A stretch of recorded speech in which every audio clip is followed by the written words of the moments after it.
Hello, welcome to my channel, Connection of Lives and Interests. This is Sharon coming to you with our windy, rainy weather. It just started. It is Sunday, August 21st, 2022. It is so breezy that our ceiling fan is starting to move. Can you tell? No, it stopped. Okay, now look at the trees.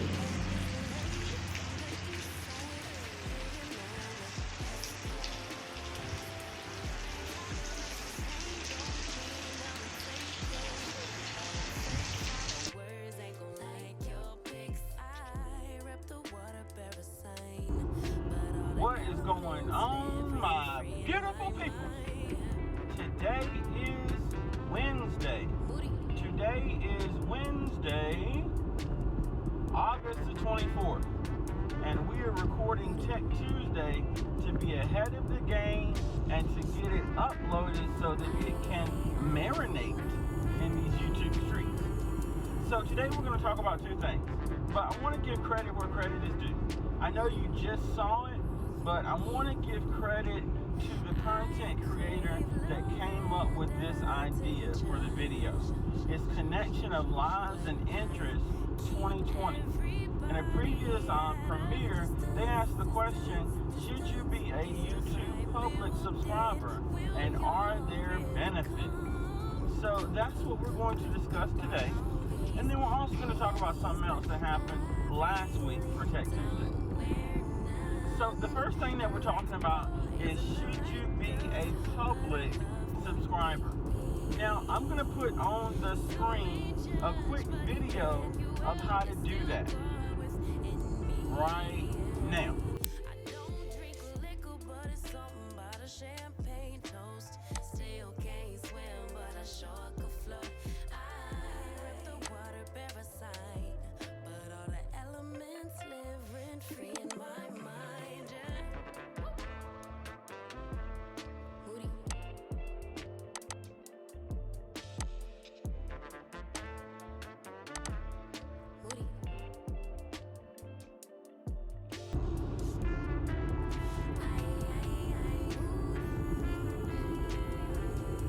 So after looking at that video, we're not going to do a voiceover because we know how that's gone in the past, but we'll get to that.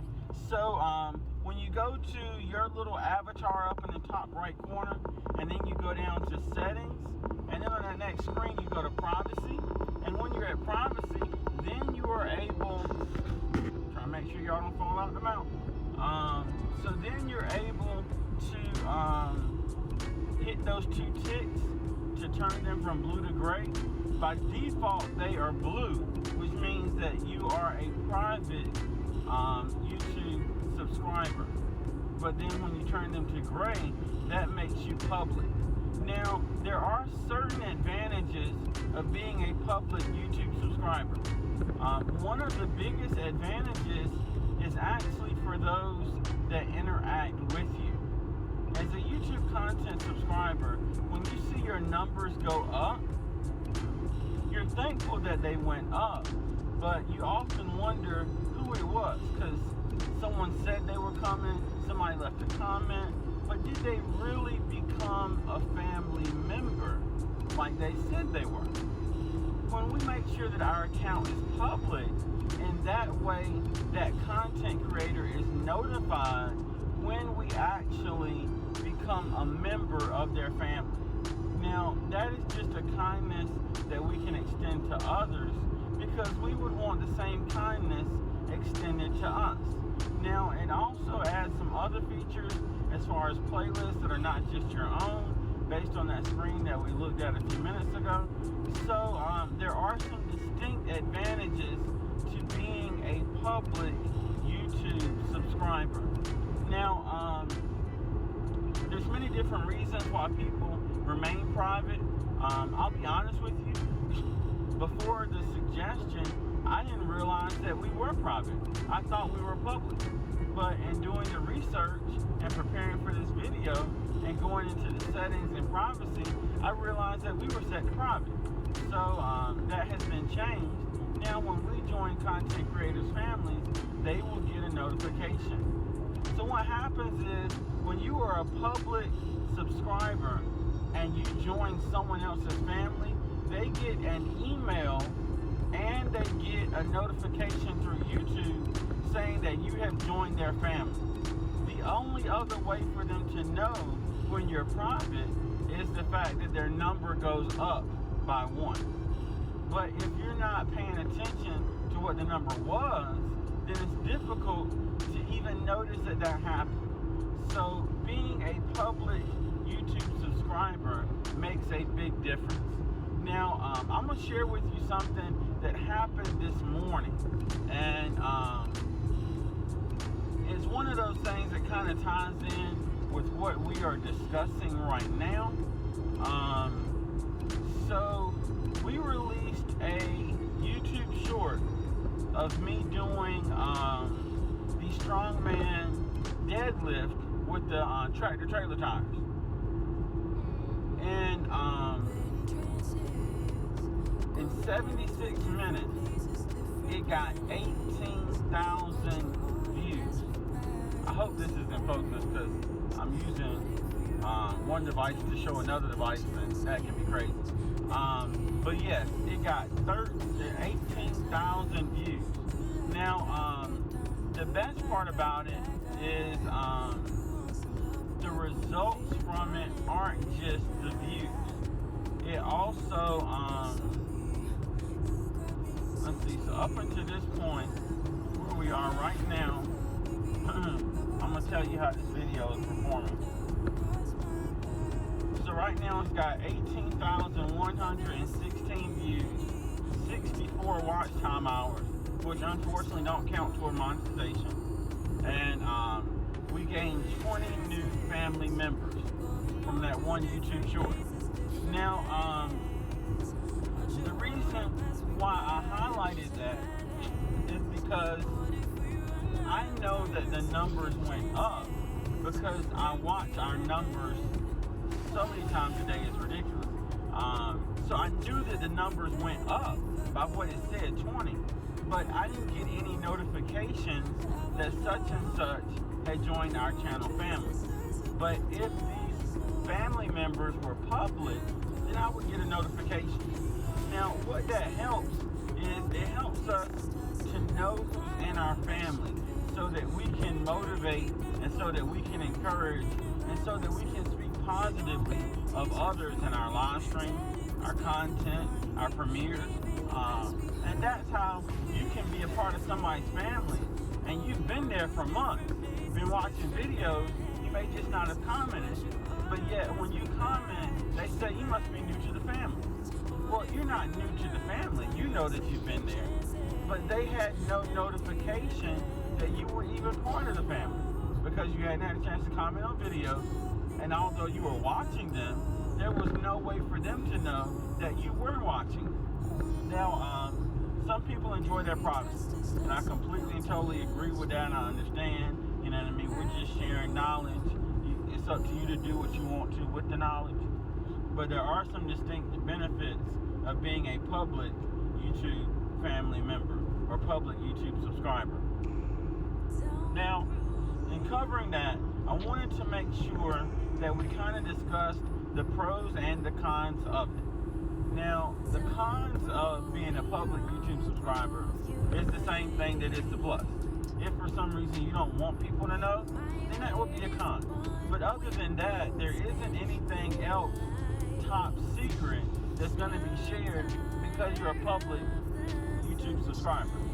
So, those are the things that I found in doing the research. If you found something different, by all means, let me know in the comments below, and we can go from there.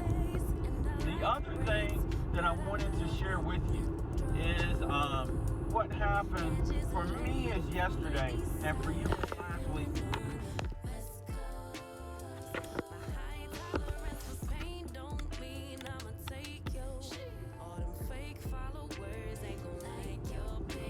So, the other thing that I I wanted to share with you.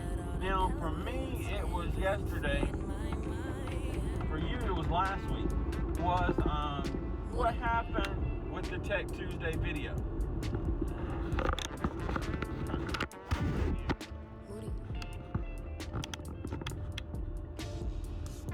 So, what I wanted to talk about is what happened. For me, it was yesterday.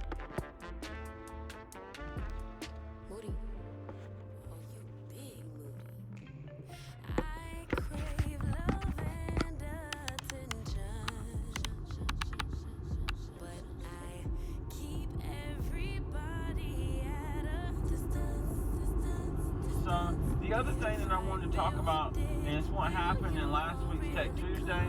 For me, that was yesterday because today's Wednesday. For you, that was last week. And what I wanted to talk about was the audio issues that we had. Now, it is super difficult trying to create content and be active on the platform. So for that reason, it can be interesting. And what actually ended up happening was recording the part in the studio was done that evening, and I used my laptop to do the voiceover with my headphones plugged into the headphone jack. Now the intro and the outro that we did, I used my laptop without my headphones plugged into the jack. Now the intro and the outro are shorter, so the computer was able to process long enough for that to come out good with the intro and the outro with Little Man. But doing the actual video was 20 to 30 minutes, and the processor just couldn't keep up. It couldn't keep up. It was a rough day. It was a rough day. So we'll put it that way. To put it lightly, it was a rough day. Now we're making do because we're using the phone mount, and you know how the phone mount is tricky when it wants to be tricky and don't want to act right. But we are going to make do with what we got to make do with because we got to get a video out. We are trying to work on consistency, and that's what we're on. We are on this grind of consistency. We want to be consistent. So that's what we're working on. That's what we're trying to accomplish. That's what we're locked in on, is consistency. So even though the angle may have just changed a little bit, it may not be as perfectly straight as it was, we're gonna roll with it. But the one thing I can say is we got better audio this time. So I wanted to just kind of talk about that, because sometimes we get nervous about putting out content that isn't perfect. And I understand. I was nervous about putting out last week's Tech Tuesday. What's going to be the response? Now, two things happen.